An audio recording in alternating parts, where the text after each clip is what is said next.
Hello everyone, welcome to the Taste and Design Award 2023 from Athens. We will start with our live stream in about 5 minutes. Just wanted to show you the room. It's a beautiful room, beautiful view. Lots of people, lots of great water.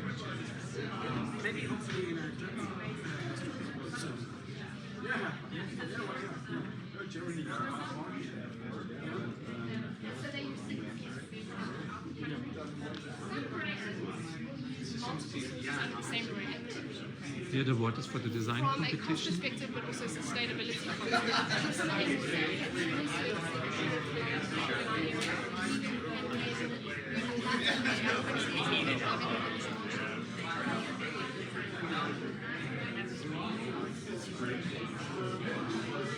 All right, get ready. We'll start in a couple of minutes.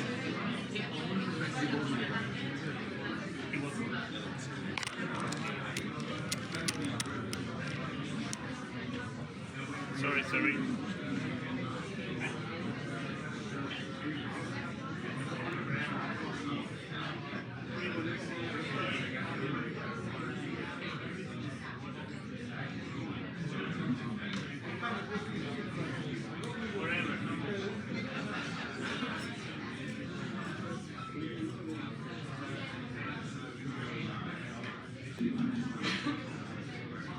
Good morning, ladies and gentlemen. We will start the tasting in about 5 minutes.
I'm the late one.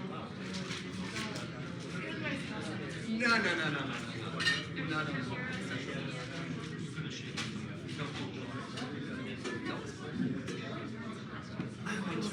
want to concentrate on the tasting. I'm not going live. It's a 10 times better than my audience.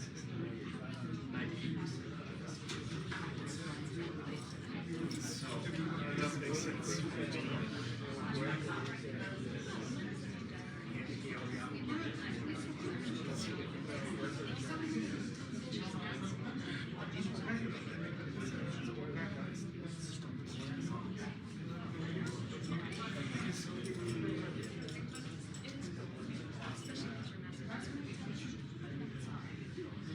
Okay, welcome, good morning.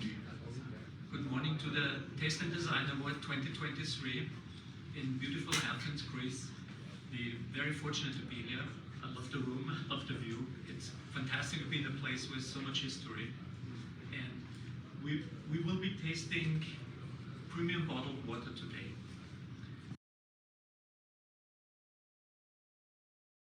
And on the I will introduce the jury members on the stage here shortly. But I also want to stress that we are water sommeliers. So we're not only focusing on bottled water, but we have a much wider goal. And my co-host Martin Riese here is on the forefront of really trying to elevate water to the next level. And I want to give him the opportunity to talk a little bit about what we're thinking about the big picture, where water should be and where water is going. Yeah, thank you so much, Michael. First of all, I'm so sorry, I'm super jet lagged. I need obviously hydration because then I feel better, but I'm not my usual Martin Riese right now because I could like pass out right now under the seat and sleep for the next 20 hours, I think. But hey, that happens when you're from Los Angeles driving in yesterday night. So Michael already mentioned it.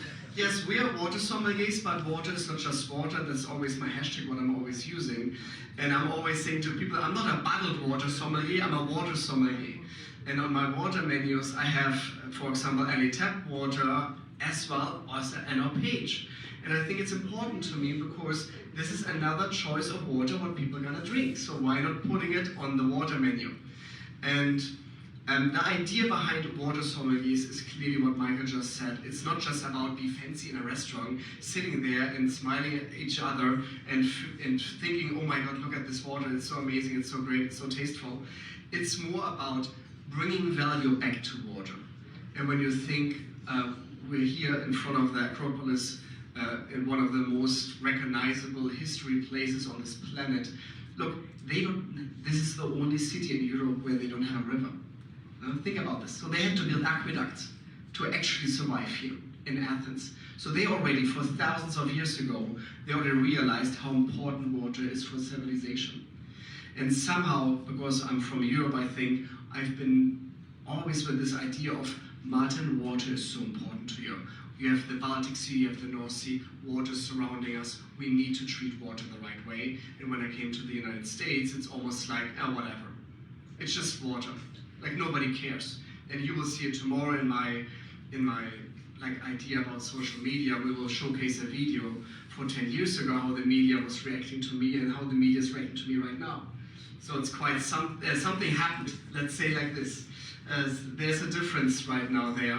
There's an awareness, especially in America, that water is not just water. This has something to do, it's for me always the sad part of it. I call it the dark water. It has something to do with global change and the global climate change. And people realizing suddenly that the weather extremes are there, that in some regions it rains way more than in other regions. In other regions it pretty much dries up. We don't have enough water anymore because this planet actually has enough water, but the distribution of water is offsetting. So the idea for us as water sommeliers is to bring back water to the forefront, to our mindsets, to open the doors for people where they don't think there is a door to open, and to really value for that what it is, the most important beverage in our lives. Cheers. Thank you. So let me introduce the jury here. We have water sommelier Candice Jansen from South Africa. We have water sommelier Elena Berg from Paris. water sommelier Eckert from Germany, and water sommelier Tanousis from the UK.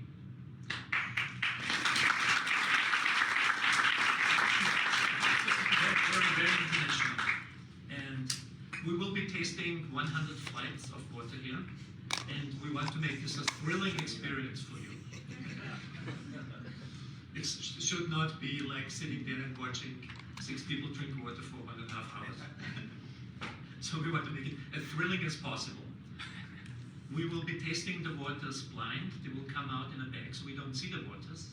We will judge the water, write down the number, and we will indicate that same number we write down to you on a flipboard.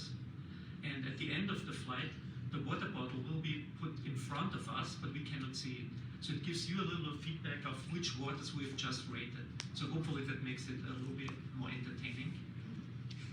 We have divided the waters into categories. We'll start with the super low category and move our way up in still. Then we switch to sparkling, do the same thing, and then we have a couple of extra categories. And in between the categories, we will talk a little bit about our experience, and the other water sommeliers will chime in on how they feel about certain of the categories. And that's about it, and I would say... So one more thing, because I see it down here, and Michael didn't want to mention it. So we have spit buckets here. It's not for our urine, so sorry, like we know where the restrooms are, because that's the most important thing as a water sommelier. It's always good to know where the restrooms are. But when you're drinking 100 different waters in a short time of period, you need to spit them out. And why are we spitting them out? No, we don't get drunk. We don't want to get in trouble with the police. We're not pretentious like wine sommeliers. We're like, and then we are fine. No, we're doing this because imagine you're drinking 100 different waters in an hour. Your brain at one point will say, stop it. Don't put any more water into my body. I will go nuts. And then the last waters, because when you drink them and drink them and drink them, your brain will say, no, absolutely not, and you might be giving them a bad ranking. So therefore, we water sommeliers are trying to be kind of like parched the whole time doing the tasting, that we always want to drink water. So drinking water is something so essential to our bodies, and your body is very sophisticated, because when you're thirsty, you should drink water, obviously, and when you're not thirsty, you should not drink water, even when water companies are telling you that. So don't believe all the water companies. Sorry, water companies in the room. Again, I'm a water sommelier, not just a bottled water sommelier. I don't believe in this whole idea of drink all the time water. It's actually not healthy. All right. We will start with the super low category. There will be 9 samples in this category, and we're very much looking for super low means very, very low minerality. The TDS, total dissolved solids of the waters, are below 50. And we can get started, please. Should have circus music for Great. Here we go. First water being poured to pan.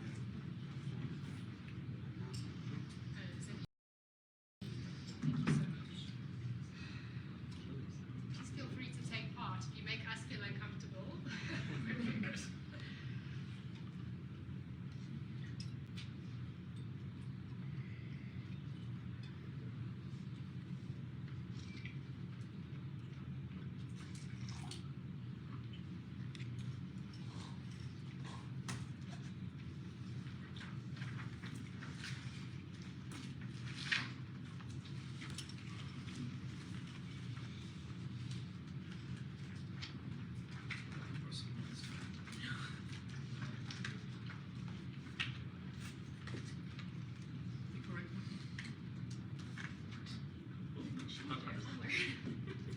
This is the most difficult part of the job.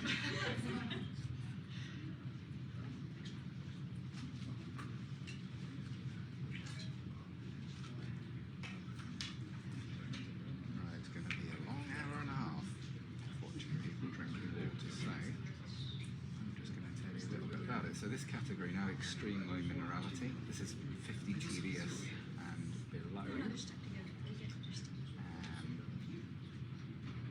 These waters are normally like glacial water, iceberg waters, waters that haven't really filtered through geology and picked up minerality. That's what we're usually talking about here. A lot of these waters come from Scandinavia as well.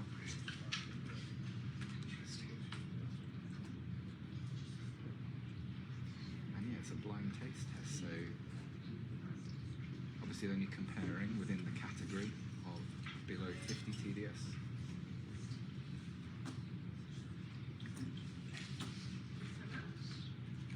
So that was interesting, even between, just to give you an idea of what we're tasting, the first water we tasted, it gave kind of rubber sensation on the palate, or almost like a sensation of rubber. Also, the second water we tasted, it gives a freshness and a mineral persistence. So that freshness, for me, scores more highly than the water that seemed to steal minerals and create a sensation of a flavour. So that gives you a gauge of how I would grade the super low mineral waters in that respect. I still look for an element of drinkability or approachability, if you like, in the water. Can I ask a question? Yeah. What is that top score? Sorry. It's 90 to 100. 90 to 100. 90 to 100.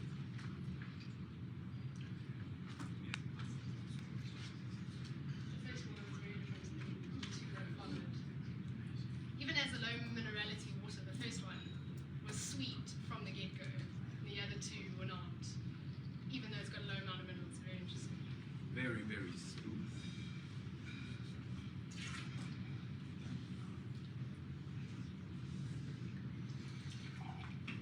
And surprising as well, even for super low mineral water, because it's below 50 milligrams per litre, which is pretty close to distilled water, there's still a variance in mouthfeel, so that the density or the thickness of the water varies quite a lot. So Which one you prefer?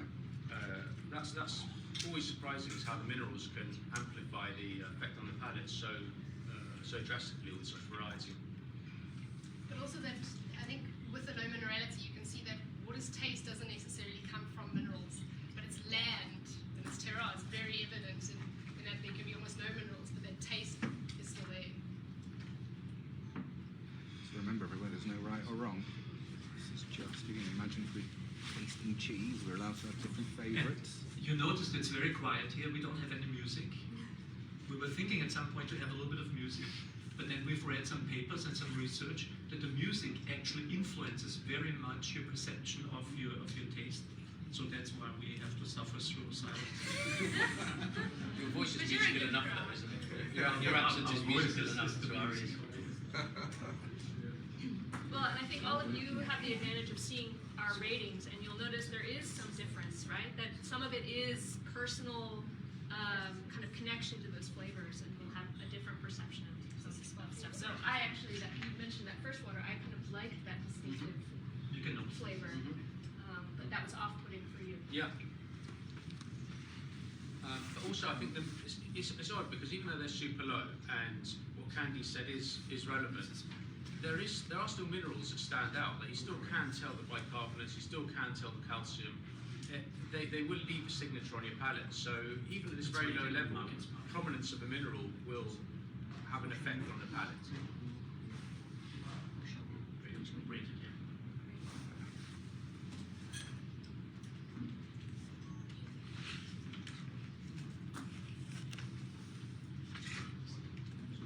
Was that intentional? No. Scoring it. Please raise the score. But not Yeah.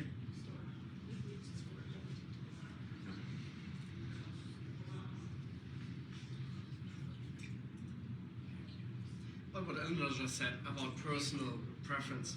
Obviously, we are 1, 2, 3, 4, 5, 6 water sommeliers here today, and you will see variances. And that's the reason I'm always saying there is no best water. Even we're giving a gold, a bronze, and a silver medal today. It has nothing to do that this water is now the best water on the planet and everybody has to drink it. The gold medal today or tonight might be the worst water you think from a taste perspective. So it has nothing to do with that, and that's always sometimes confusing for people when they're saying, so they want gold medal, so it has to be the best or the healthiest water. Americans always think about healthiest water. Every water is healthy. Like this idea of like the healthiest water is a little a strange concept. So it's more about personal taste, and again, why we're doing this? Because we want to bring awareness to it. We want to give medals out that people understand, hey, there's more to discover than just water. That's the idea. Another thing is that most of us, maybe not here, but most of the people never tasted a super low minerality water because these waters are not available everywhere. And when I tasted one of those waters for the first time in my life, I fell in love with that. And that was the reason why I found out these complete category. And that's another point. Just find your personal references.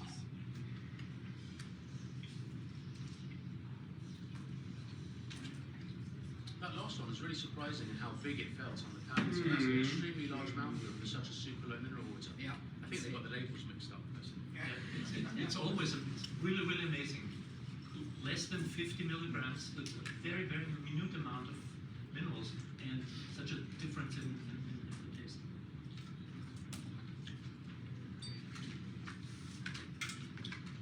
We have some order for the flowers here afterwards. I don't think that's say this. What's a special cuvee? Exactly. This special cuvee. Yeah. Lots of minerals. The global super low. Yeah.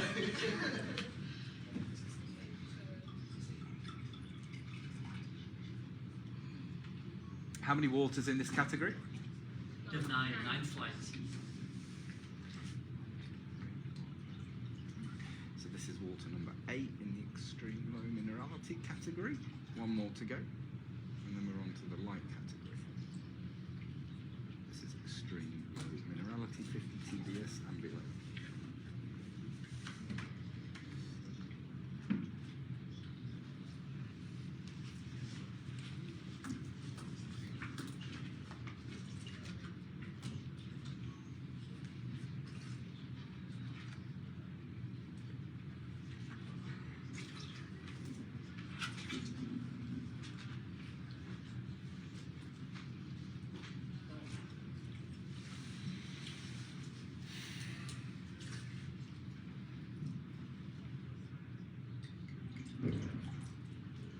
That was a super weird aftertaste for me. So that was a quite big mouthfeel, but then after the minerals have disappeared from the palate, it carries on just stripping the palate of minerals, and then what's left is a really strange sensation. So it's the minerals have a legacy and have an after effect, and they carry on working afterwards. So that's something to be mindful as well when you're tasting water. Is what's the legacy on your palate?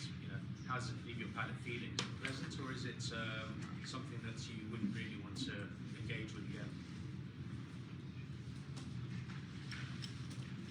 Okay, if we're all in sync, this was the last one of the super low category. Always very exciting. A category that shines through its absence of minerals. I don't drink wine anymore, but for me the super lows always remind me of super white burgundies, where you spend a lot of money on a wine and you give it to a person that has never experienced a white burgundy and think, why do you spend so much money on this wine? It tastes like nothing, right?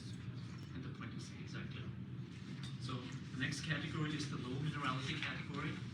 It will reach from 50 to 250, and we will notice now that the water developed more character. The characters now become a little bit more diverse. My palate's so dry right now. I really need a drink. It's like drinking a dry martini. It's great. Low category waters, like low mineral waters, are great for for you start your evening. Like to really engage your saliva, like the saliva dries out because water will pulse from your saliva, the minerality, and you want more. So it's like drinking a dry martini before you're going to dinner. It's the same effect for people who don't want to drink maybe martini or don't want to drink at all. So a low content mineral water is actually a cool thing to do right before you're going to dinner. Extreme low or low? Extreme low. Thank you.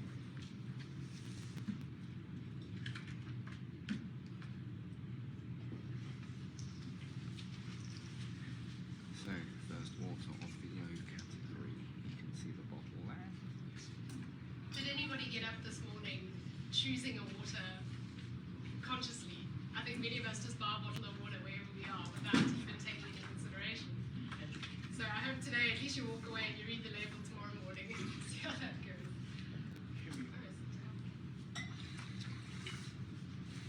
That's speed tasting. Thank you so much. So, this is the category, everyone. Thank you still and sparkling at the same time, or are they separated? Separate. Separate.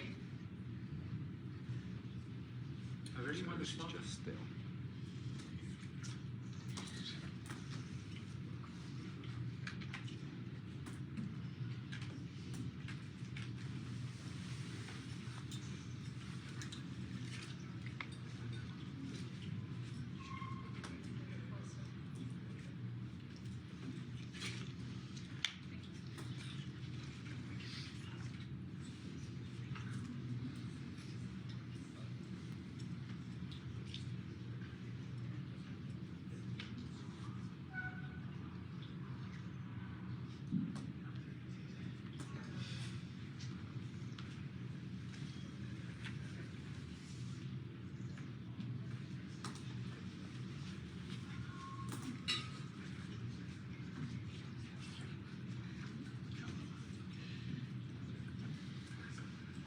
You wouldn't do that on the stage, right?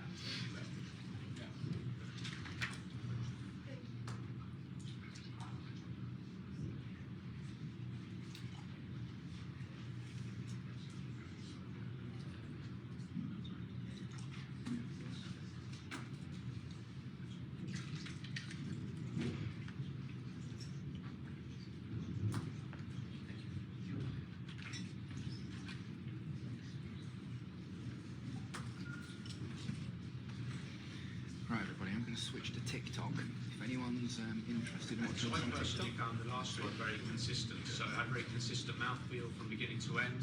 When it hit the tip of my tongue, when it was on the palate, when I swallowed it, it was very consistent water. So for me, that's why I rated it very highly, is the consistency. And of course, this is a big category, so we have 20 flags in the low category. This is the biggest category.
So after two consistent waters, I found a water that I found scored less because it was definitely imbalanced. It had quite a strong amount of calcium in it, and it seemed to coat my teeth, making them very furry, and that wasn't so appealing after the consistency of the previous two waters. So that's the reason I gave a lower score for that one. And now I'm behind.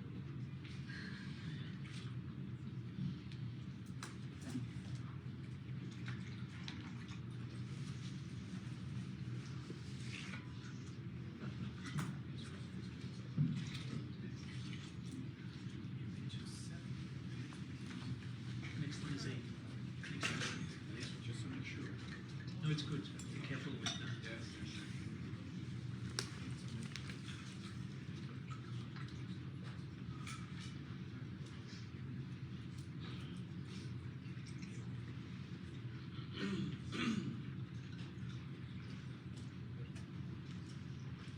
So what's interesting is, even though you are probably seeing variation in our scores, Michael and I and another colleague, an economist, wrote a paper this last year examining how consistent judges' scores are for water competitions versus wine competitions. To see, you would imagine for a wine competition that there'd be much more consistency in how judges understood those flavors because of the distinct flavors, but actually water tasting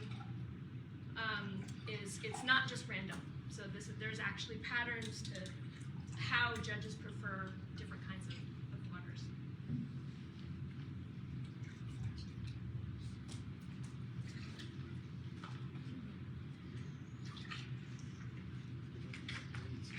And also our perceptions are different based on our upbringing and environments. So we're typically, where I'm from, we're used to low mineral waters. A high mineral water is uncommon and it's not a preference of ours. So my taste flew through a flight a lot faster in a category that you're familiar with versus one that you're not.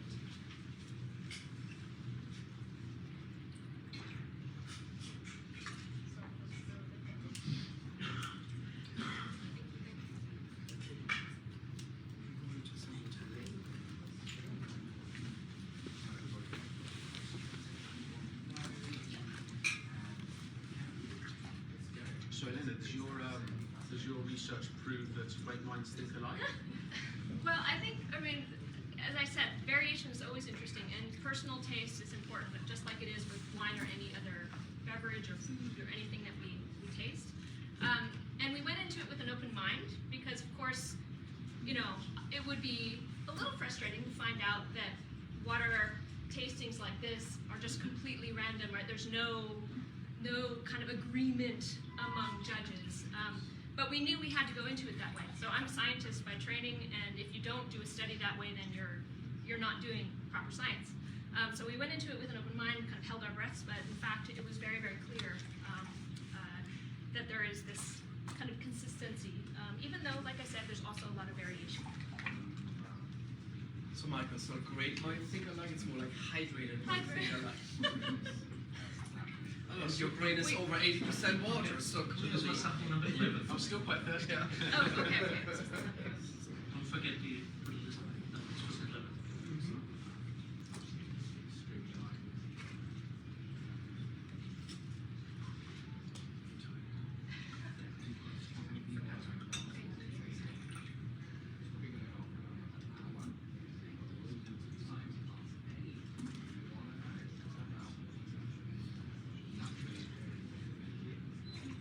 So this water just now felt really silky initially, really silky on the palate, which suggests to me magnesium. But then very quickly it started to dry my palate and leave a coating on the inside of my palate. So it kind of started off really initially strongly and then hasn't left such a nice legacy after all.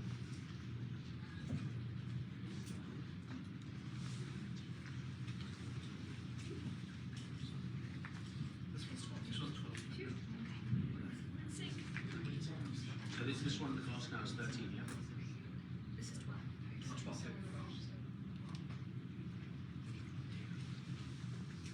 It's coming right now. First.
I think it's important to talk a little bit about why we're having the different categories.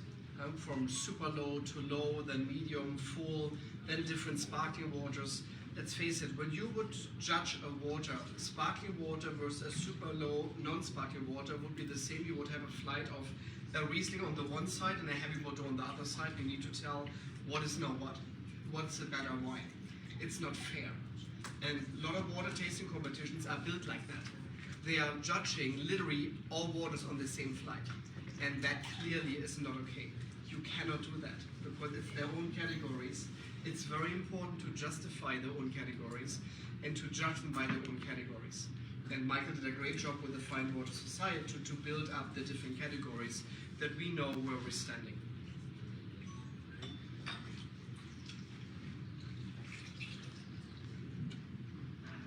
Strange to say, but this last water was remarkably fresh feeling, fresh tasting. It's all H2O at the end of the day. So if you're going to come in here talking rubbish like that, swipe. And what Michael just said about fresh, something has to do something with temperature. We're always tasting here every water in room temperature, because in room temperature you can actually taste the water. When you chill down a water, there's barely any taste anymore to water because you're numbing up your palate by the very, very chill flavors. That's the reason a soda tells you, please chill me before drinking, because we all know a lukewarm Diet Coke tastes like pee. I don't want to say it loud. That's the whole point why we're tasting everything on room temperature. But the funny part is what Michael just mentioned. Sometimes the different milk compositions make a water from a conceptual standpoint refresher or feels colder on your palate. Even they have the room the same temperature, but sometimes it happens that the temperature feels different to us. Even they're all the same. And then there's refreshing notes coming out. There's a perception of coolness, or conversely, sometimes you can have a feeling that the water's quite flabby or fat or devoid of light. It just doesn't have a zing to it or a freshness. Yeah, these are the only words I can use right now, so you have to relate to your own experiences. So that's how it works, and then we'll be going medium high and extreme high. So we can't compare an extreme low water and an extreme high water. It's chalk and cheese, black and white. There is no comparison.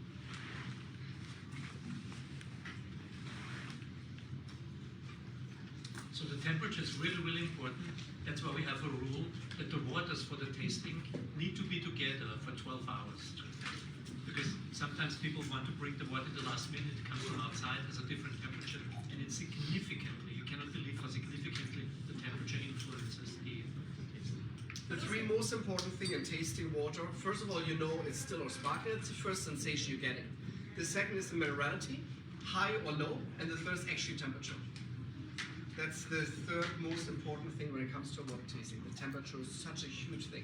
And then we can talk maybe about pH, but we all know what my take on pH is. So. But you can absolutely do a dinner, and you take it out of the fridge at a certain point, and that taste will change throughout the evening as the water gets warmer. So it's just really nice. And it's really about water tastings, right? So, for example, if you have a cocktail, you use water as a cocktail. Of course, you can have it cold from the refrigerator. We're talking about water tastings. They need to be similar.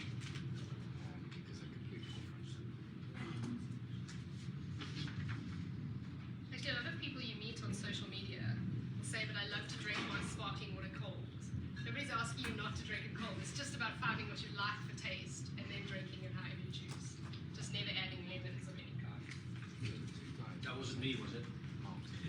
Michael Mascha played a massive role in this transfer. And if it wasn't for them, I'm not sure. Well, no, I wouldn't have done crack spring water, and Beardy wouldn't be doing Beardy stuff. So Michael and Martin at the centre of that table are responsible for creating Beardy. And I owe them a lot.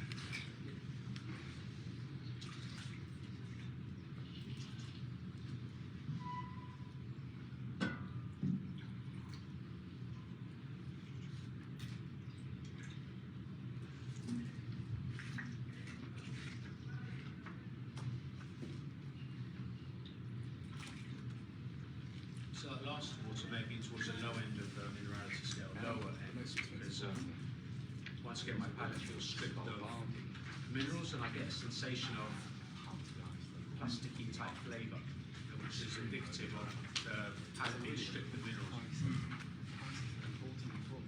Okay, I think we all understand this was the low category. This was the largest category.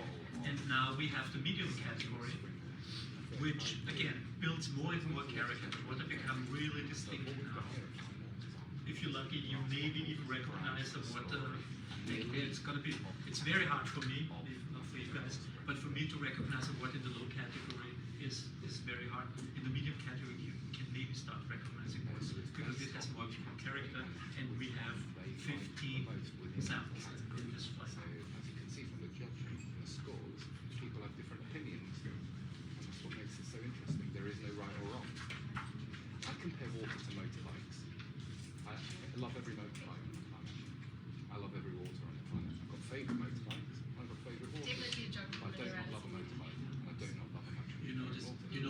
waters have weight now.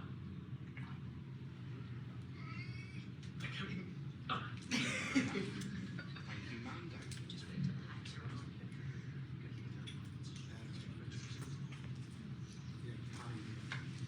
That's crazy. How alive the water sample is. Yeah. It's insane. Water's water, mate. It's crazy.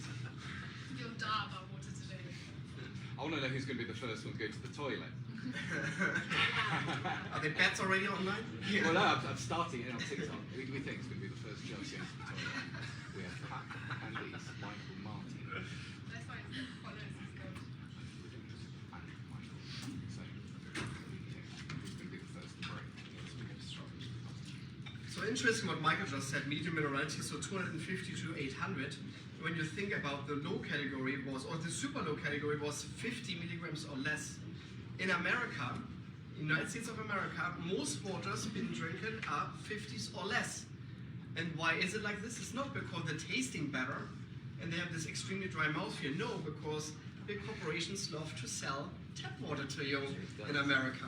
So the biggest market on bottled water is nothing else than actually you filtered out tap water with barely any metabolites backed in there and selling it for you for a high price with some marketing gimmicks of pH, alkaline, healthier, all this kind of stuff.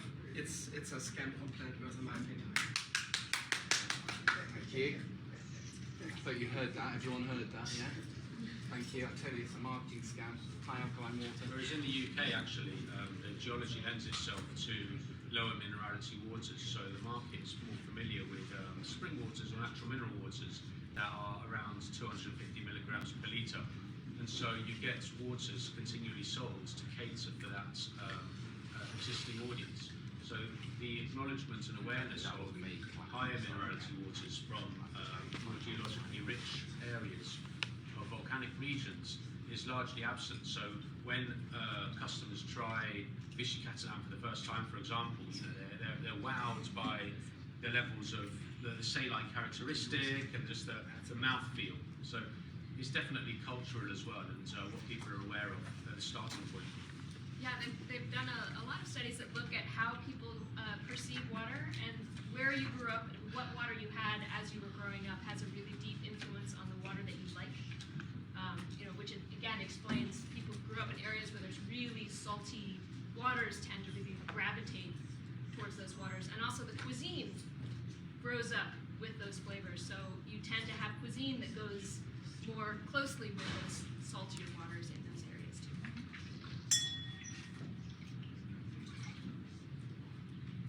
It's amazing to look at the variation of scores on the same water.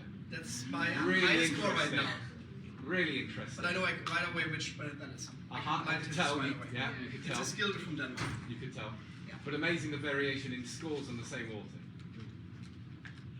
So interesting. Again, remembering that we come from different places. Correct. Things that we interpret so differently. Correct. They are all beautiful, naturally occurring water. Okay, remember everybody, they're beautiful in their own right. I love that, Dorian, because they are natural waters. Thank So you. where I come from, there are many companies who sell you filtered processed tap water in a bottle, and as consumers, they're not going to change. It's us that have to change. Yeah. You should be able to identify the source and the differences. Awareness, isn't it? That's our job now. Correct. And the crazy part is that even nutritionists in America have no clue what they're talking about when it comes to water. Because I have more and more people ask me, so Martin, I'm telling my people they should drink that purified water with electrolytes added because they have an electrolyte deficit. So they have no clue what TDS actually means, stands for. Even nutritionists don't know. And then they're recommending these brands because they're saying, the company says electrolytes added. Correct. So they don't even tell you how many electrolytes they added. In America, there's no law to tell you on the bottle how many electrolytes needs to be on the bottle to call it electrolyte Not water. in the EU either, so smart water. So, doesn't- correct. So there can be one electrolyte in that water. It can be called electrolyte water. It's crazy. It's literally crazy. And people believing this. That's the scary part. Olaf from Freebase told me that in Australia, any water with minerality, whether it's processed or not, is categorized as mineral water, which I couldn't believe. That's absolutely shocking. That's exactly why we need to have a standard globally Yeah, Correct. and not all of these different categories and standards. creates more confusion. Yeah. And also when journalists write articles, they write based on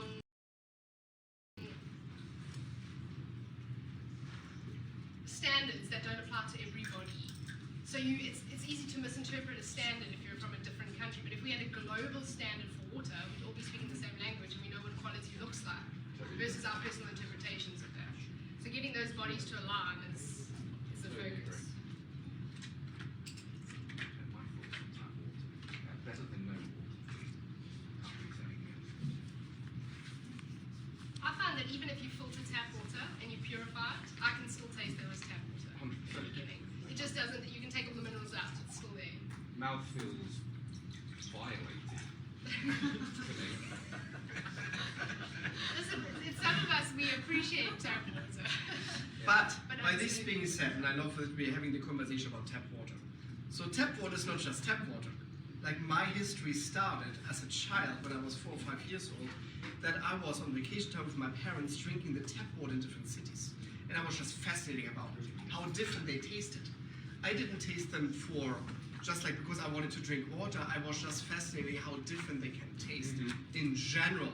So some cities have remarkable good tap water versus other cities are remarkable bad. And for example, Flensburg is a great example. Up north in Germany, there's a Flensburger brewery, a very famous beer production company, and they're telling you, yes, our beer is so good because we're using obviously very, very good water. Give me 1 second, before I'm lacking here.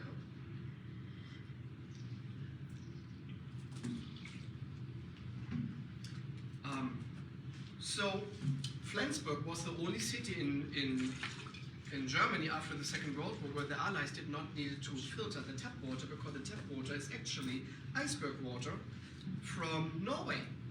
So it comes underneath Denmark, comes up in Flensburg, and the Flensburger brewery can actually sell this as iceberg water from Flensburg. It's mineral water consistence water. They don't have to do anything to it, so their tap water has mineral water qualities by the German standards. Wow. Fascinating. And it's an iceberg water. Pretty cool. Man. Ted has it on his And that pop-in version menu. is excellent. Bam! Wow. Really, you should try it. I'd love to.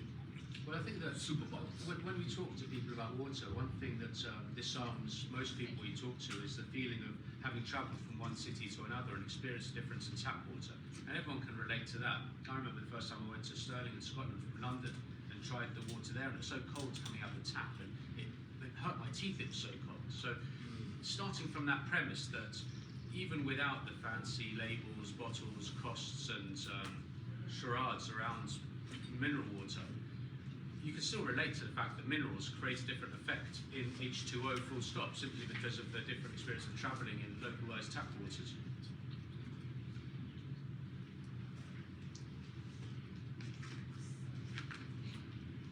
I always try and encourage people just to make use of their tap water really well. It isn't about, again, replacing tap water with natural water. It's understanding the differences between those and that you can actually use your tap water very effectively. And we can build trust in tap water by understanding that filtration systems are different. They're not the same. Some will filter water and allow minerals to pass through. Others will purify water, so they take all of the essential minerals out. Very different things. So through social media, we're able to engage with people and say, and now you have people sending you messages saying, I want to buy a filtration system for my home, what do I get? And it is about something that retains the mineral quality in the water. Yeah, like Scottish people, you love your tap water, no doubt about it. You're passionate, you love your water. It's brilliant. Absolutely brilliant. So you're number 10? Number 10.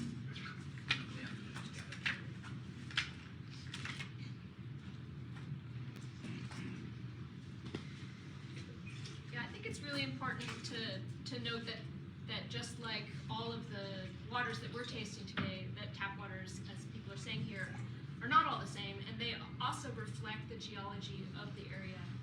So I think sometimes there's this notion that tap water is always disgusting, and and I think there's a lot of misinformation about safety as well. So most parts of the world, the bottled water is actually regulated less intensely than the tap water.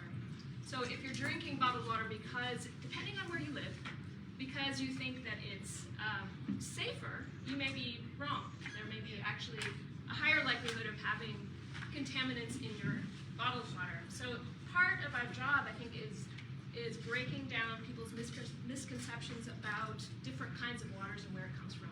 Whereas in other areas, though tap water isn't safe to drink, right, and people turn to different bottled waters. So in England, actually, bottled water. Sorry. However, I do still find it frustrating that the media and people tend to conflate the discussion of bottled mineral water with tap water just because they're both wet, when actually we're comparing a product that's been chemically treated to be safe for consumption with a product that is microbiologically pure from nature. And so really they're two entirely different things that are coincidental because of people's curiosity about why are you even bothering to try and tell the difference between water? Because fundamentally they don't understand about how the minerals affect the perception of water on the palate.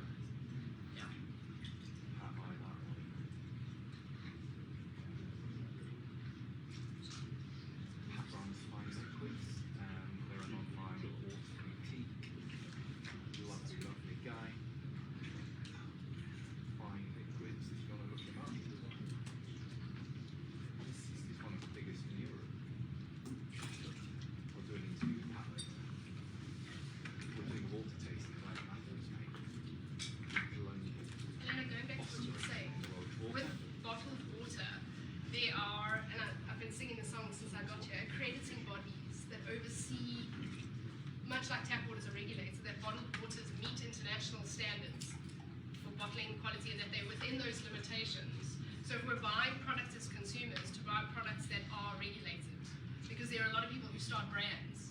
We know about them every week. It's I would like to start a water brand, I'd like to do this. But you need a Bible for water. You can hide nothing. This is the most difficult beverage on the planet. And so I always encourage people, brands, you have to be accredited, and it's a consumer buy product that you know comes from a trustworthy retailer. Well, in the EU, it's the most highly regulated foodstuff. It's foodstuff with the most regulation attached to it. Yeah. All these waters are beautiful. So we speak so much about the differences of water, but remind it's coming all from the same source. And that's sometimes really so amazing to me because it's all the same. It's going up to the clouds, raining down, and then nature is doing his job. Sometimes just 20 years, sometimes thousands. Oh, you're so right. I skip back, do it again. I've always considered Mother Nature a woman. That's not Yes, right. it's all right. I'm right. It's only when that rain hits the ground. There's a big discussion right now. Yeah. What is a mother in America? So Okay, well, if you want to go this way. That's another topic. Yeah. Well, the Japanese do have mother waters which they use for sake. So they recognise inherently the mineral properties of water and the mouthfeel for actually creating sake. You come across that? All right, this was the medium category, and now we're coming to the big boys. In the wine world, this would be the big bold reds or the Syrahs or Super Tuscans. And again, more and more character is now building and the water becomes more and more recognizable. We have 4 samples in the high minerality category because it's not a water that many people appreciate, probably more in Europe, but in general, less waters in the high mineral, especially in the still category. Yeah, and this is actually interesting what Michael just mentioned, because we're still talking about still. So it's almost, but it's very unusual for nature to create a still high content, mineral content water. Mostly these waters coming with CO2 as well, nestled already in their sources, because high mineral content water is coming from sources where volcanic reactions or something was in the past, so therefore they are very intense with minerality, and then CO2 is a byproduct most of the times with the high content, mineral content waters. So a still water with a high mineral content is very unusual and unique, let's say it like that. Absolutely. It's a pleasure to find them, isn't it?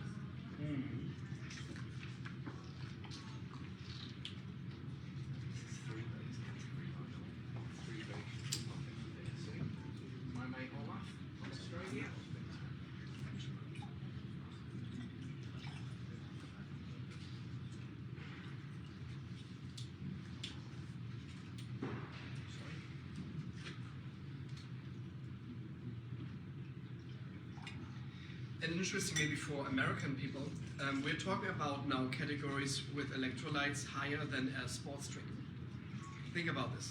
We're talking here about Gatorades from nature. And that is fascinating in my opinion as well.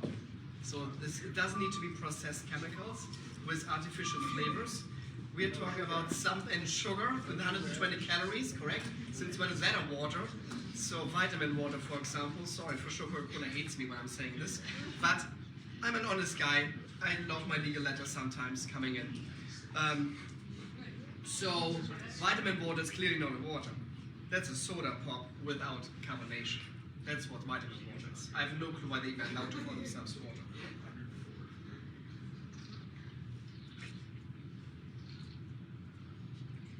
I think that's how you know that some of your followers on TikTok are very green in all space. Is they'll ask you about a flavored water. Say, hey, please can you do a review on this? And it's like, I'm not in the business of tasting artificially flavored water. That's called water.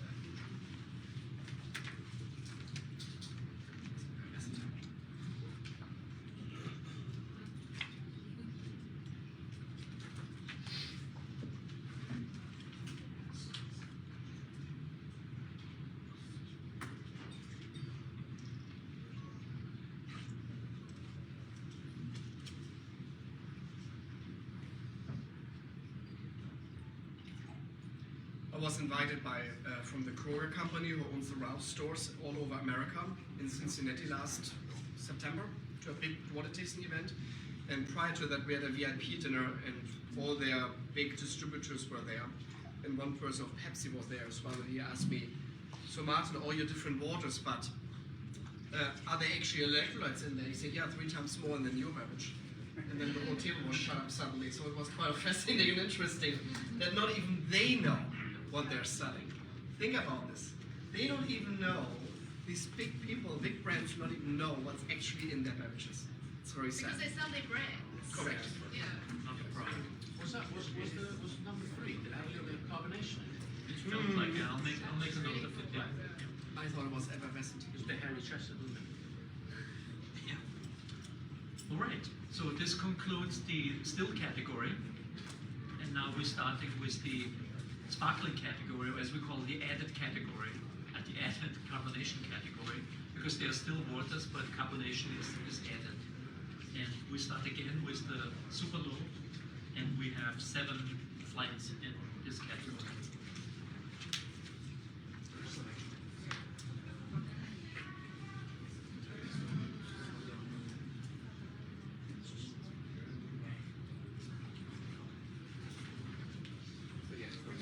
Just a technical point on this one, really, with the added carbonation, is that labels aren't obliged to put the pH in the bottle on the labels. It's generally the pH at source, but adding CO2 will make the water acidic, so lower the pH. So anyone curious about that, that's the way it goes. And that's exactly when you find these high alkaline waters that they send you. You never find a sparkling version. They're always stored. Can be. Yeah, Well, no, exactly. actually, no, it's not. In the UK, they're there. They are there. And they're sparkling, but they're not obliged to put the pH on the bottle. So, no, so people buy it on the basis of alkalinity, but it's not.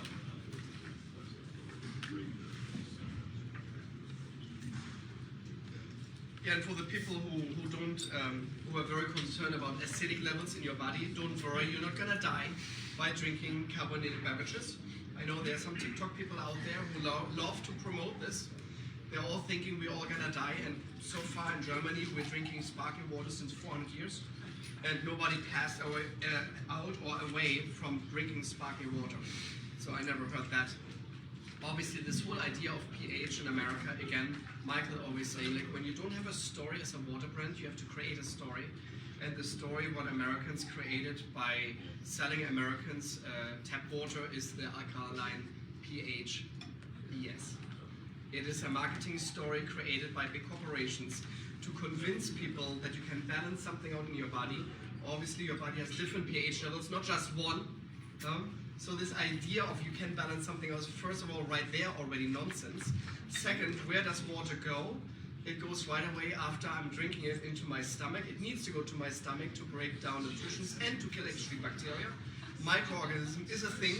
Bacteria is a thing. It can be very harmful. You will have food poisoning every day when your body would not kill bacteria in your stomach. So therefore, every water, it doesn't matter how high the pH it, will get neutralized by your stomach fluid. So this category, super low end carbonated, generally has two effects on the palate. Firstly, it creates a sensation of a citrus-like flavour. And secondly, it's differentiated, it's important to note, from still water by the intensity of the bubbles, intensity of the carbonation. So the added dynamic of the bubbles will obviously affect the score. Small aggressive bubbles that really attack my palate aren't really my preference.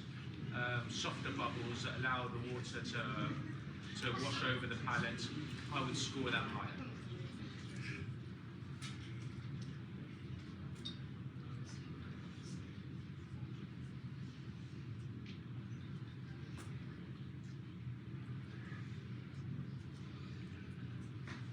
Talking about stories, I just went to Expo West in Anaheim. It's one of the biggest natural food stores, food vendors, food fairs. So there are obviously tons of different bottled waters out there. And I met many amazing, interesting water brands. But obviously you're going to some brands as well where you already know, or they're selling your processed tap water. So I still want to go there to see how they're selling. And they didn't know who I am, so it's always like, lucky me sometimes is they don't know who I am. So I went over there and asked them, so where's your source?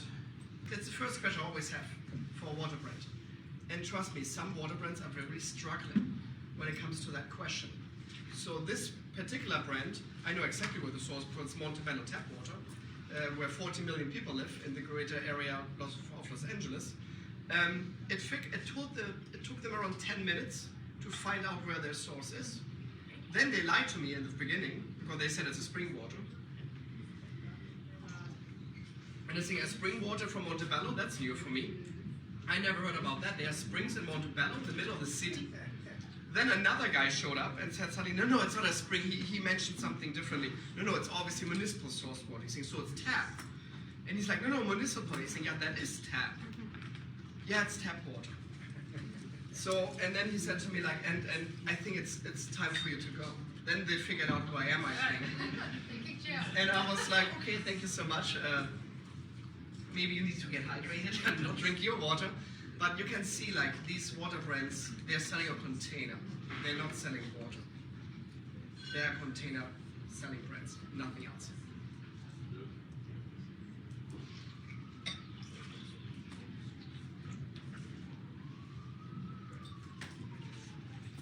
Just another aspect on sparkling water is so many people don't really know that there are so many different kinds of sparkling. And I know very much people which say, no, I don't like sparkling water. Well, I invite all of those, just try and find out. It's not only the one sparkling water you can find in your grocery store. Explore that and you will find yours. I think of Perrier, right? When they imagine sparkling water, what comes to mind is Perrier. It's the big bubbles. Yeah. That can be overwhelming. Yeah, so and when you were coming from Germany, everybody's drinking Gerolsteiner. Correct. So, in your face bubble. Yeah, in your face bubble. And so some people, for them it's too much, but they never had a real good effervescent water. And so that's the invitation. Find your sparkling. Yeah, and carbonation is like sometimes for different needs. It depends what you want to do. So when you want to drink a sparkling water, I think an effervescent or medium sparkling water is way nicer and easier on your palate than a full sparkling water. But versus you want to use a sparkling water to do a soda spritz or use it in your cocktails, then you need something extremely high in bubbles, because when you're diluting it with liquor, the bubbles will be gone by the effervescent ones. So it really depends what you want to do. That's what I'm always saying on my channel, like there is no best water. It always depends what is the water, what you want to do for your lifestyle, and then I can recommend your water, what makes the most sense to you. So it depends which bottle sizes you want. We just concluded the super low category in added carbonation, and we're now at the low carbonation category. We have 12 samples in this category. It's there's a difference between the low still, because not everyone does sparkling water, so 12 companies decided to also offer add carbonation water. And this again is smaller than 250, 50 to 250 milligrams per liter. That was a super weird category we just tasted. I mean, the variety in taste perception was mad. Yeah. There was one of them, like number 5, which tasted like I was eating a roasted satsuma or something. It was really, it was kind of like briny bowls. You know, it's this really strange character. Really But I weird. think that has something to do, Michael, because the lack of minerality. Because the minerals in a regular base are the second most focus on your palate, and when their minerals are gone and they're barely there, the main focus suddenly becomes just sparkling on the bubbles. Yeah. And therefore the category is so intense and crazy, because the bubbles are then suddenly like going in these crazy waves, up and down. But what was also interesting is that it followed the super high mineral category, and so those waters would immediately start stripping those previous minerals from the palate, which creates its own effect. Yeah. But what you also notice in the super low category Michael was just talking about is that the bubbles are a journey. You open the bottles, the bubble has a certain taste. You taste the same water 2 minutes later, it already has changed. So. Yeah.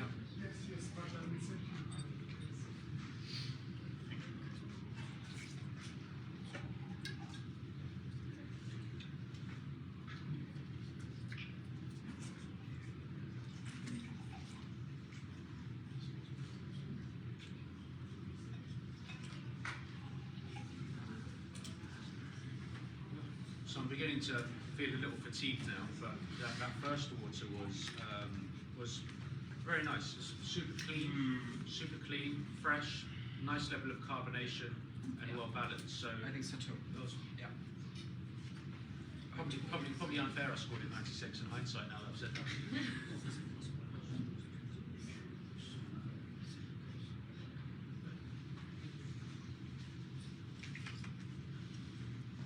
This is much tougher than it looks. It really is.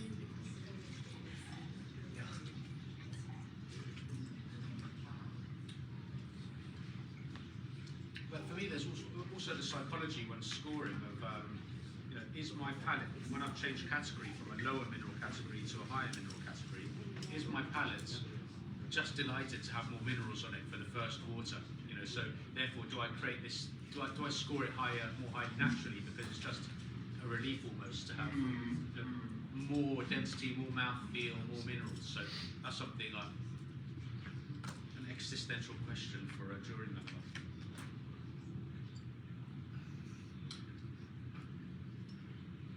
It's a tough job, but somebody's got to do it. That's true. When you tell people, I'm going to Athens to taste water, they're like, what? Is that a thing? And we're excited. I don't think there's anyone more excited than a water sommelier. I told people I'm going to Athens to meet Michael Mascha. Did you? Absolutely.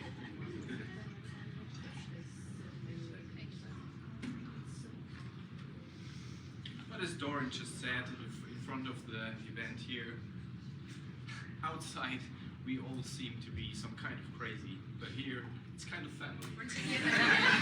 We're all mad together. Exactly. Mineral mad. Yeah, it's nice not to be laughed at and to be in a room where people stand. It's refreshing. But I have to say, I love the jokes. I love the online jokes because, especially the people who thinking I'm completely a nuthead, I love to expose them to my followers, and it's really interesting these reactions sometimes, how they're receiving it, and especially Twitter is a good one. And we both did it. Candice and myself did once a Twitter from South Africa. There was a person who went nuts on the idea that they are water sommeliers.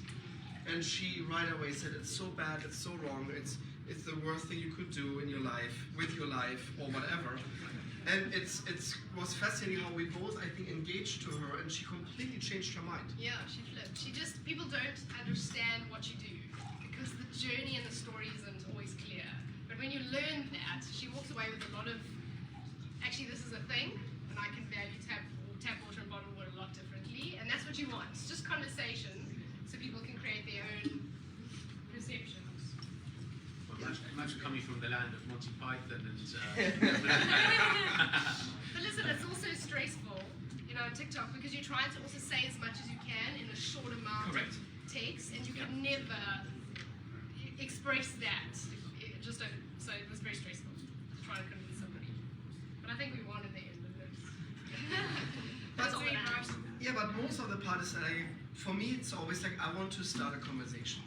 Like it's a conversation starter. The more we talk about water, the better it is for the planet, for the environment, and for yourself. So if they're starting to laugh at me and starting the conversation, it's actually fine with me because they're starting a conversation. They're starting to talk about water. So when they are passionate about water, that means they're already on the right track. They still think I'm completely crazy and nutty, but that's fine. At least they start and talk about water. They're I appreciate engaged. it. They're engaged. Yeah, they're engaged. And I love this. This is great. I think people automatically get it as soon as it's raised and as soon as they're made aware, then it makes sense. Correct. I think instinctively we know that water's not water, but no one tells us. Correct. So that was my journey. So as soon as I found you guys and you find out that it's not the same, it will make sense. So it's about spreading that message, isn't it? And making sure people know. And sometimes it's like, look, your whole wisdom is like a pie. And 1% we know what we know. That's just 1%. Then another 1% is like the stuff I know what I don't know. So for example, I have no clue how the engine of a car runs. I know how to drive my car, but I don't know how the engine works. So I know that I don't know it. 99% of the stuff on this planet is like, I don't know what I don't know. I have no clue that's even existing. And I think we as water sommeliers are like these door openers. We're opening a door to something where a lot of people are thinking there is no door. And that is the fun part. And then they discover it and realise that we were right, or you were right. And that it's like a magic trick, but it's not magic. Correct. Sometimes people just need time to come around. We forget that most people have had no exposure to water whatsoever. So right in the beginning, they're allowed to feel as if, they don't need to take to it immediately. But you'll find that people do come around in their time, where water's relative to them. And often people will come back even with a water menu and say, I snubbed a water menu in the beginning. Now I regret not ordering a water menu. So people's journey is also their own. I think it's probably just quite frustrating that there's yet another thing to specialise in. Correct. And But something that we should have done so long ago, now we feel foolish. water, you go down a rabbit hole of, for crying out loud. So now is there something else I need to be aware of now? Well, and I think there's also, certainly when I first found out about it, coming from the environmental perspective, my sort of initial feeling was that it was pretentious, right? That it was a pretension, that it was just a bunch of people who were trying to find some niche that didn't really exist. And that's partly why I went down the road as an environmental scientist to try to figure out, okay, well, what is this world about? And I realized that, this world is as varied as the wine world or any other of these kinds of things where we all do it for different kinds of reasons. We all really love the water. I do it to raise awareness about kind of the limiting quality of our natural fresh water and make people realize that water is not just water, and that's actually like a really great starting place when you're trying to talk about environmental issues. So we're not all the same either. I think that's exactly it. The tasting tool of water is merely an introduction to the world of water. If it weren't for the tasting tool of water, we would not have all of you here. So people are interested in the taste, and it draws people in, and then we discovered that there's so much to learn. So this tool is a fantastic means to engage with people. In my water bar at the Crag Inn, so we get people that come for the water and people who are just walking, who have no idea it's a water bar. And they walk in and they're just laughing because they think water's water. Oh yeah. And they're my favourite people because it's Crag, Vichy, is water, and you change their whole outlook in 5 seconds.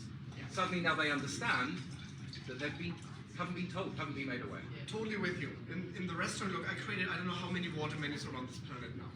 And you have 3 kind of categories of guests you're coming to for the water menu. The first, they heard about it, they're coming on purpose. The second, they're surprised that there's a water menu and they're intrigued. And the third times are the people who think we're completely insane. Yeah. And you're the craziest person ever and ever saw a water menu. These are my favorite. Correct, me too. Because to It's the give biggest them shock. a Vichy Catalan and a Le Fauten right next to each other, Uh-huh. and you see them from going you're insane to holy shit, what's happening? Yeah. I feel like literally like Harry Potter in that moment. Like bing, Totally done, agree. and they're suddenly like completely in a different world. And that is the fun part as a water sommelier, this change in the conception of people.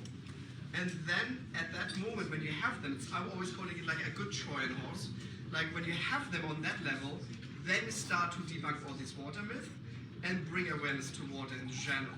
And they will go out and they will spread the good words. 100%, because I think they're the people that have had the biggest shock, and they feel like they need to share it with everyone they know now. I think it's unusual how the world of food is working towards provenance and traceability and transparency, and yet people are so resistant to seeing these innate qualities that are in water actually as a virtue. They still see it as some sort of cynical marketing ploy, and yet mineral water is literally provenance. It's a product of nature, it's true to its origins and it reflects where it came from, and that should be the gold standard for any engagement in gastronomy in the world of food, in my view. But it hasn't been curated by man, that's the difference. Yeah. Well, and part of my kind of interest in this is why is it that bottled water is, to put it simply, easy to hate, right, by the environmental community? Why is it that it's targeted? Why is it held to a different standard than other beverages or wine or other products? And I think it's because of the centrality of water in our lives. So we all need it. It's a required resource. And so then it starts to kind of point to human rights and how we need universal access to fresh water. And that is kind of why it's there's so much tension around this world of water, and why it's so important that we become more educated about it. Very true. That's what we're doing here. Yeah. Because And we're doing it, category by category. yeah. We're moving to the medium category. Finish this one. Please. But I think it's being said, and I totally agree with you, Elena. A lot of people don't know that bottled water has the least impact on all bottled beverages on this planet. So it should be actually the forefront of everything. It should be like, this is the beverage you should drink when you're very concerned about the environment. But still, it says always like bottled water is so bad, and then you see them like tasting wine and drinking liquor. Yeah, nobody knows the idea of indirect water, I think. It's that wine, for example, needs to be produced. And don't get me wrong, I love my wine, I love my beers. When I'm traveling, most of the time it's because you don't see good water brands in the airport. You see me drink one beer. That's my second hydration choice. When there is no good water around, it's 98% water, so I think it's fine for me as a German to drink beer. But the idea of indirect water, that a wine, for example, uses up to 600 gallons of water to produce one bottle of wine. And by water, obviously, it doesn't need to be produced. So that comes from nature. A lot of people don't know So this is that. known as the embedded water footprint. Yes. It's how much water it takes to create an object. And Correct. Bottled water is very low. It's about 1.6 litres of water to create 1 litre of water from memory, as opposed to 3,000 litres for a pair of jeans, for example, or a similar number for orange juice. Or 660 gallons for a cheeseburger. But I guess I would argue that we all know that's true, but it still remains that bottled water has this triggering kind of quality, and so that's, I think, where it's an opportunity, I guess, Correct. for us, because Absolutely. even it doesn't matter that it may have a lower footprint than other beverages. What matters is that people are concerned about it, are drawn to that. So that's our sort of starting place. People feel that wine is select and water is not. And that is why immediately it comes across as pretentious, because people feel the quality that you could get out of your tap is not something that should be commoditized. Exactly. And it's not about commoditizing water. These brands have existed for centuries because water quality has changed. If we had consistent quality water, good quality drinking water, we wouldn't have to resort to a lot of these sources. These are primarily obviously for taste, but in communities that I've been to, there is no good access to water, that bottled water is your only choice, which is sad. Very sad. But even America, a lot of people don't believe this because you're from South Africa, so everybody thinks about Africa. Okay, I get it. There are people who don't have access to clean, safe drinking water. In the United States, 2.2 million people don't have access to running tap water. 2.2 million people. 1 of 4 people on this planet don't have access to clean and safe drinking water. So it's a huge problem.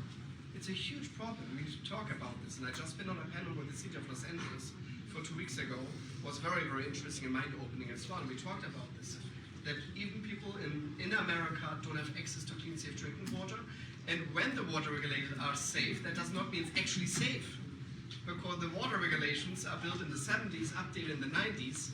They're checking for 91 chemicals right now in America in the tap water. There could be up to 4,000 chemicals in the tap water in America. So they have actually no clue what's in there. Flint, Michigan. Yep. Good example for that. South of Germany, PFAS. PFAS will be the next big thing because it's everywhere. PFAS. Never heard about PFAS. Google Yeah. therefore. It's really Forever chemicals. Cool. yeah. All right. So you know that. Yeah. Sorry.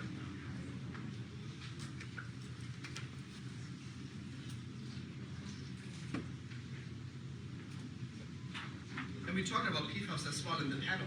And I said it's not about how to get rid of PFAS, it's about try to avoid PFAS in the beginning. That should be our approach. So that means, do I need to have pants who are water resistant and I still can breathe in that? Yeah, that's PFAS in there. That's exactly why it's like this. So maybe sometimes we need to start to rethink what we're actually doing, and maybe we need to pull ourselves back a little bit of our very, very luxury and very easy lifestyle to actually help this environment. And PFAS, for example, as well are in your Teflon pans. So a good cast iron pan is the right thing to do, but when you have a pan where nothing resists, that's a problem. Chefs don't use Teflon pans, do they? Chefs use Correct. stainless steel pan. Correct. I really thought you were talking about pants. I wondered why. Pans as well. Just- And That's when you can go to the toilet. yeah.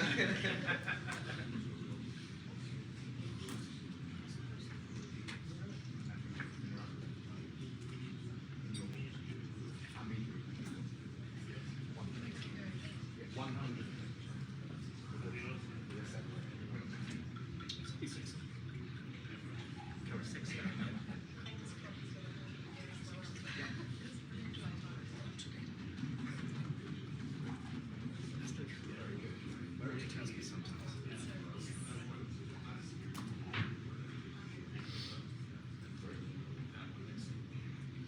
This water that I just had is very floral. Mm. If you could ever describe a flavor, it's very floral. It's crazy. It has a nose.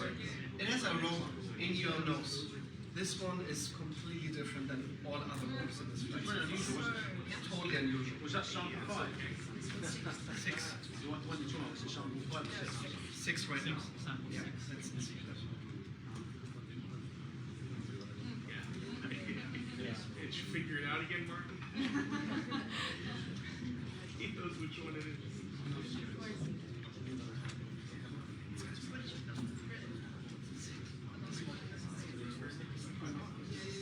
And look, you saw me 3 times giving the number 100 right now, and I will tell you why. When I look for a water, I look something super unique. Michael said it very well as well, like the balance, that everything is like in order. I sometimes look for like the extreme as well. When I feel they're so different now from all others, it's for me a high note. And this one, just what we just had in the glass, even has a smell. There's a clearly floral aroma to it. Fascinating, totally fascinating. We will not mention, we have a guess what it is, and we've talked to the owner. It's really just the water, there's nothing else. It's strange because you said floral and I got herbaceous, more herbaceous notes. But lime initially, so I thought very super low mineral, but then afterwards it felt very herby. They actually did a wine pairing with some waters with a very well-known sommelier. And their vocab for water was so impressive. Because I think they closed off to their idea in the beginning. And then discovering water alongside wine is fantastic because they are floral waters and they do have beautiful scents. And some are very ground smelling even.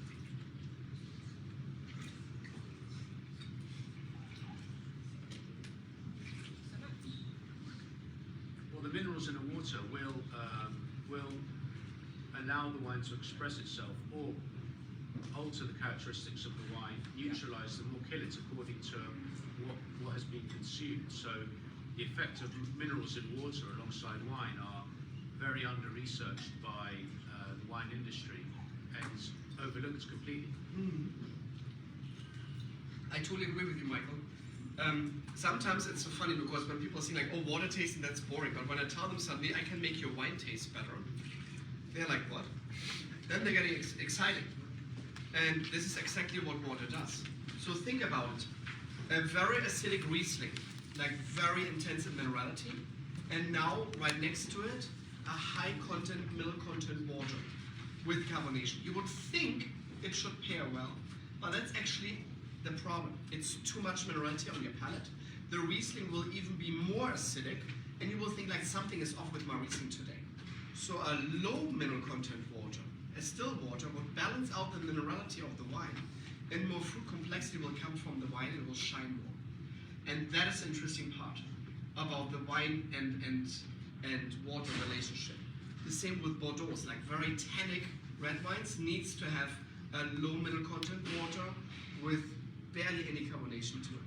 Versus a sweet wine, super oily, very concentrated fruit, like intense, nice, high mineral content water with a lot of carbonation will actually cut through the richness of this very oily Sauterne, for example, and bring more fruit complexity to the wine.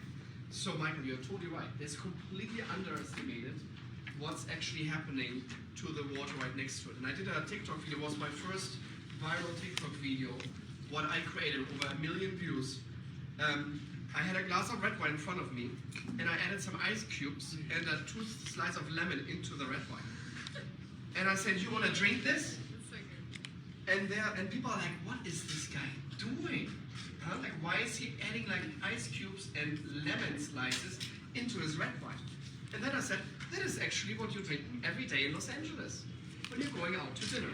Because automatically you're getting always your tap water with ice cubes and a lemon slice served. So trust me, this highly acidic water, tap water, will impact on your red wine. And it will make the red wine not better. It's the opposite. And that's the interesting part. So the idea of water pairing is not just about, oh, they're crazy about water, there are sober people out there, they just want to drink water. No, we can actually make the taste better of certain alcohols, liquors. Candice is a spokesperson right now. I'm very proud of her because I created something very special with Sky Vodka. Sky Vodka approached me for several years ago and said, Martin, obviously when we're producing a vodka, we have 100% bulletproof our vodka, and then we need to bring it down with water. Would our Sky Vodka taste change by using a different water? He's saying, absolutely.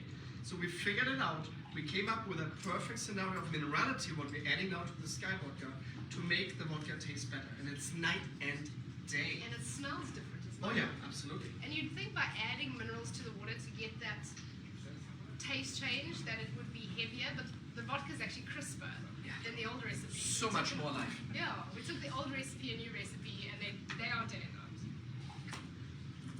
Water can even affect whiskey.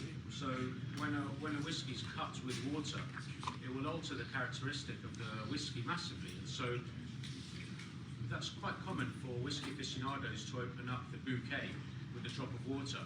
And the misnomer of a low mineral water to fail to interrupt the whiskey isn't universal. It varies from mineral content to mineral content and which whiskey will benefit. But it's not only that you are talking about cutting whiskey with water. The same you can do with good water and good whiskey. It's going up like stairways, step by step. So when you're drinking just a whiskey for an evening, one glass, sip by sip, it's just the whiskey. But when you try to pair this with a real good, low or very low mineralized water, it's walking the stairway up. Both is elevating the taste of the other. So whiskey smells and tastes better. The same to the water. Awesome experience.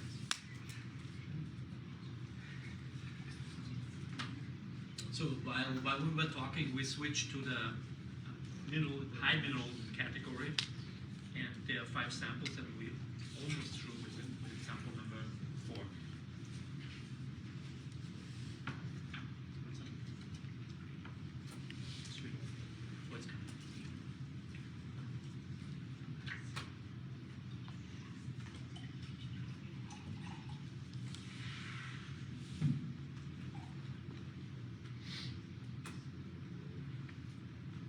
expect in the high minerality category that every one of them would be in your face, but even at this minerality, they're not. They're not all in your face. But character, there's character. I start to feel slightly hydrated, like just slightly, like a hint of like feeling better. Just 50 more flights. We don't know how thirsty we are. Yeah, really. Yeah, we on purpose put a lot of air in here, like very warm air, to make it more miserable for everybody.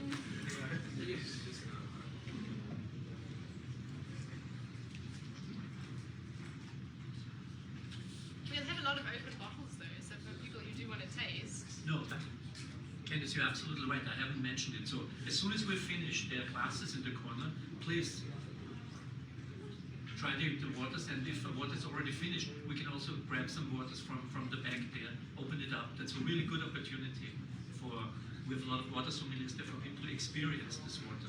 Very seldom that you have almost 70 waters in one room. It sounds so normal when Michael says these words. For me, that's Christmas. That's Christmas, anniversary, everything you can imagine. That's awesome, man. This collection is really... There's nothing better than the DHL guy coming with samples. Yeah, That's yeah. like Yeah. it is the best. So what I look for in this category when I'm scoring is also the perception of the CO2. Does it froth on my tongue? Because some mineral waters, the CO2 creates a frothing effect on my tongue and my palate. I personally don't like that, so I will score lower for when I experience that on my palate. Okay, so for the first time, usually we stop at the high category. For the first time, we have now carbonation added water with super high minerality, and we just have one candidate here, but very much looking forward to scoring the water. And we only have 9 waters left. In case you're worried, the list is going to continue. Yeah, 9 waters. 9, that's it. But there's a second. There's another list. We have to do them all again. It's the first time for you, huh? Great. You have to see the Lucky second I'm time, good and at when it. you're very off, you need to do it a third time. It's yeah. 2 out of 3, you know? Oh my god.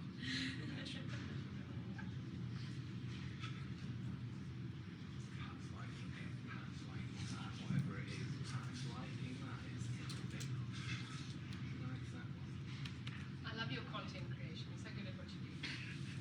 Waffling rubbish. Well, you've got a lot of followers for waffling rubbish. So. Thank you, Candice. Thank you. No, I love what you do. For me, water is now like motorbikes. I love all motorbikes. I love all waters. Some motorbikes I like more, but I don't not like a motorbike, and I don't not like a water. Yeah. Beautiful. They're all beautiful. When Dorian got to the hotel yesterday, he's got a suitcase full of water. He did not even want to check in.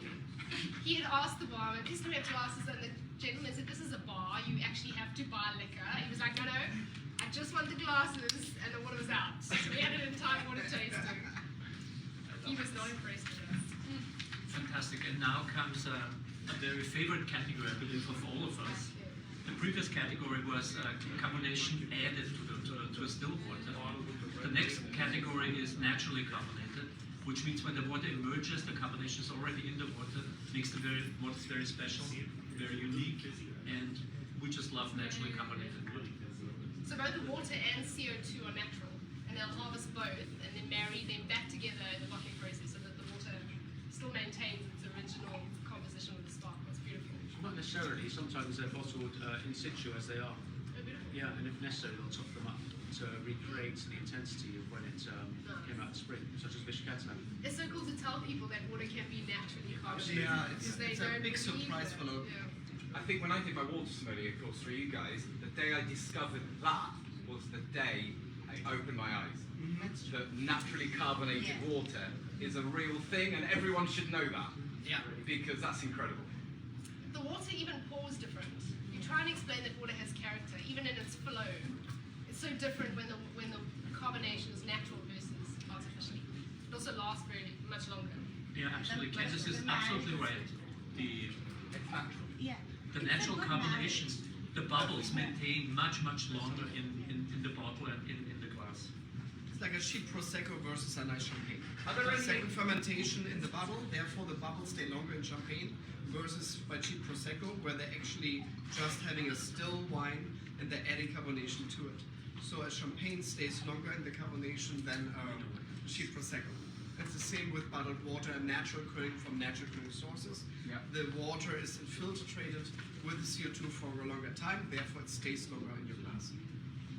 So that's a product of nature. Again, magic of nature right there. This is the superstar here, right there. Water. I have a lot of half-empty water bottles around the house. So I'll open, I'll drink it out of the bottle, and I leave it. And I'll come to a sparkling water 2 days later. The cap is like saying, it's still sparkling. It's amazing.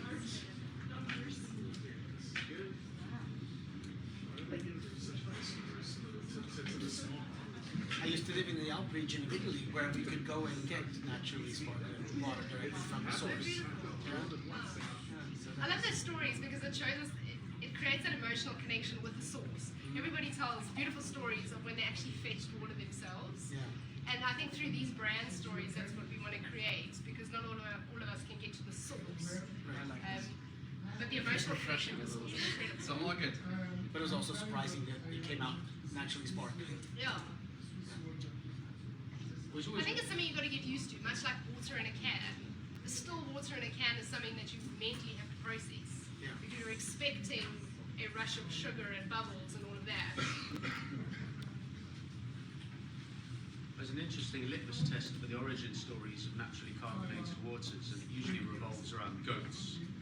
And quite a few origin stories of naturally carbonated water brands report shepherds discovering their goats full of energy, and then they find these naturally carbonated water sources. So when I think naturally carbonated water, I think goats and how excited they are to find it.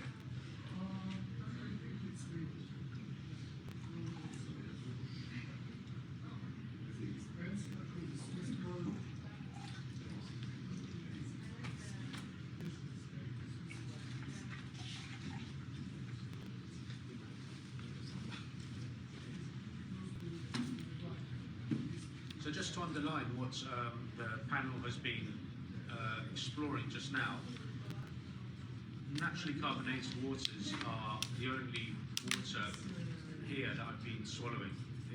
Because it's a pleasure to actually drink and consume. The mouthfeel is lovely on the palate, and there's a great richness of expression from the minerals as well. So, and they generally don't tend to be overcarbonated as well. You know, they're quite gentle.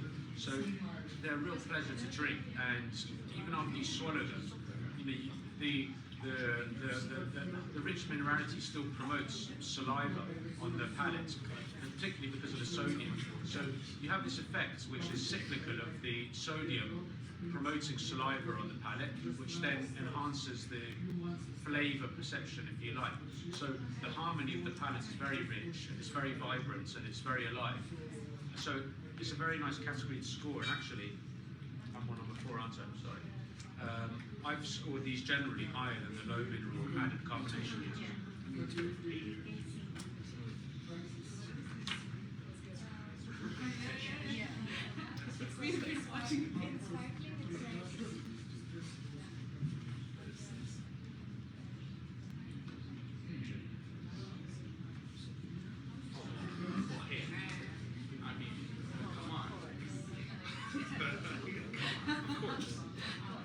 It hurts every time.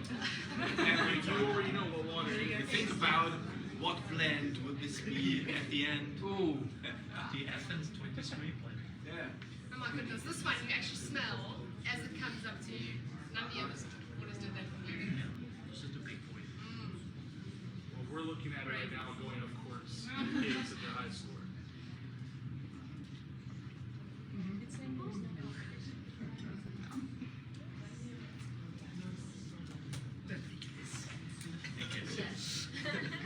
This is the one that shouldn't have been the second to This last. is the one you want to come and find. It's random. Oh shit. I find it was random. That's very interesting. Wait, no. Yes, I was going to make a comment that none of the waters so far had an aroma, even though it's very rich in minerals.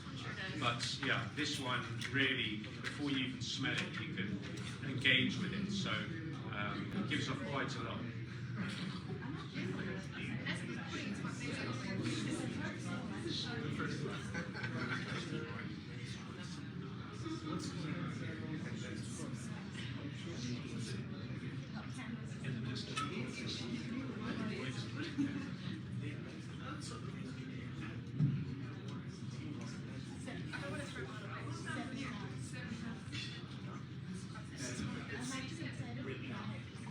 But even then, what I don't find so likeable about it is that the frothing up of the carbonation on the palate creates this kind of foamy effect, and you have this aftertaste of sulfur, if you like.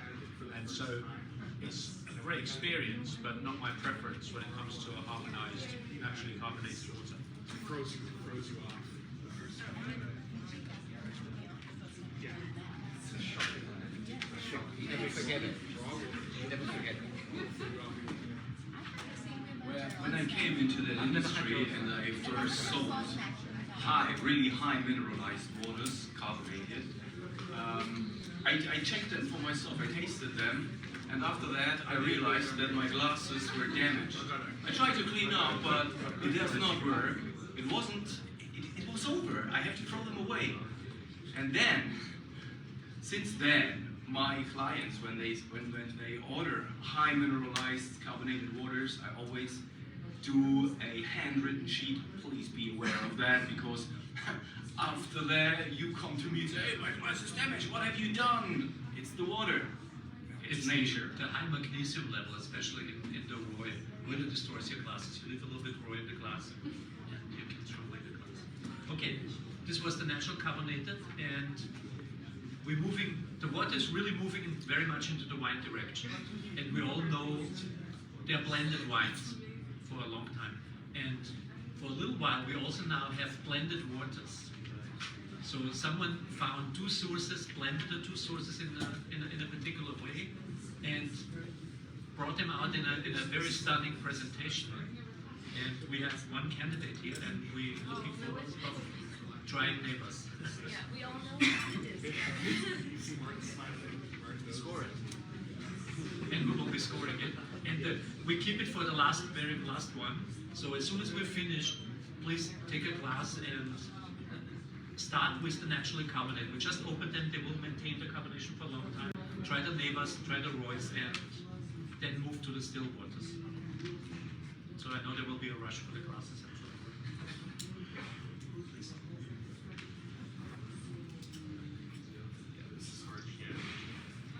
And I don't think it's needs the bags on that. For good reason. Very good.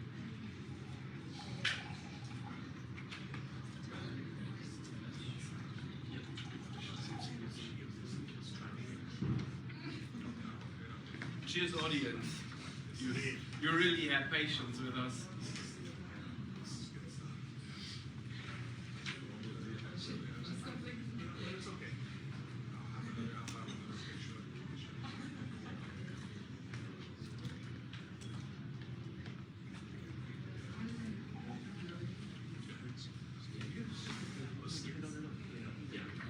I love the story behind this water. You don't find all of these waters come from single sources. In fact, some brands that you'd find at retail come from the same source from different brands. So this is great because it's a brand with two different sources, which is completely out of the ordinary. And here's the bottle. Well, ladies and gentlemen, thank you very much. You have been very patient. You have been a great audience. We really appreciate you.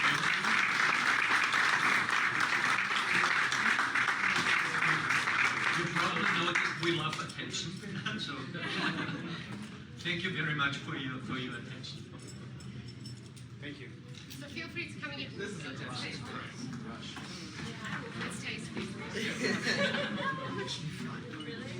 Surprised.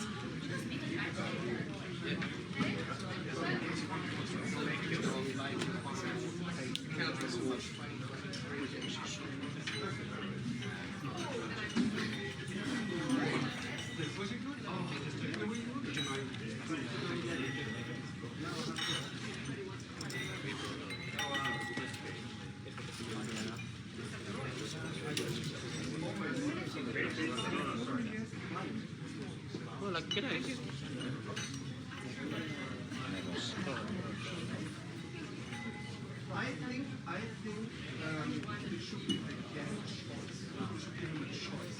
The temperature will be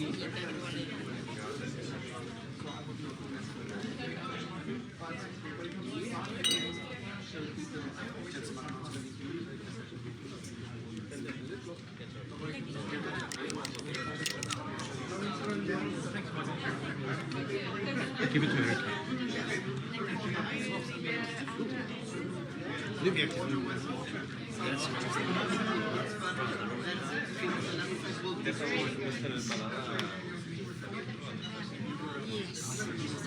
Hi, Michael. Hello, sorry, I'm doing the video. Sorry.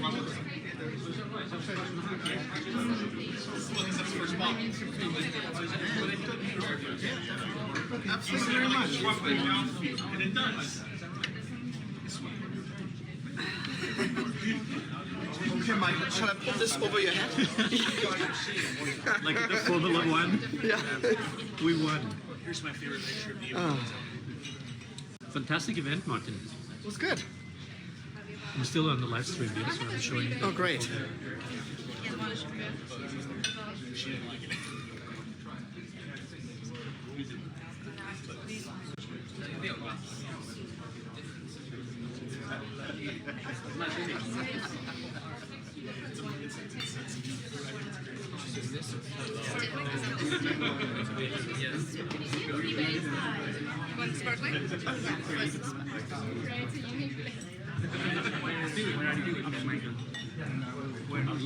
Live streaming on Facebook, and then I will post it to Facebook. Y'all did a great job.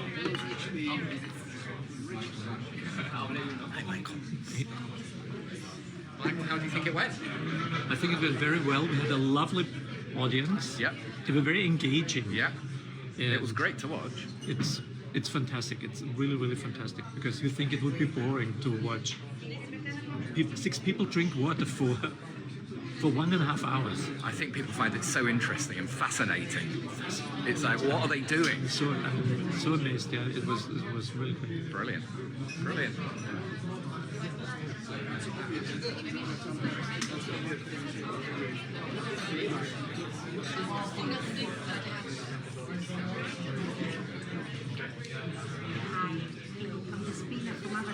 Okay.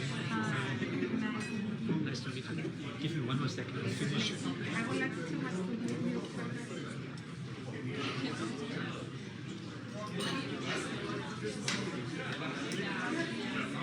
then I'll have my reaction when you go with them.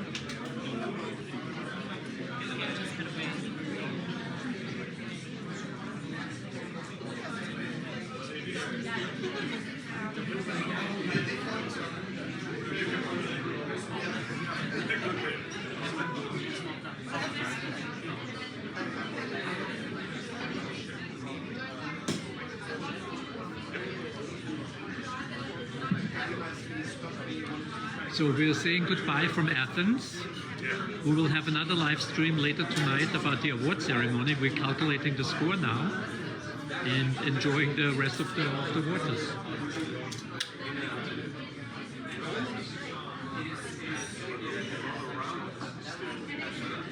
And right in front of the hotel is the Temple of Zeus. And if we turn over a little bit here, we see the Acropolis. So goodbye for now from Athens. We'll see you very soon.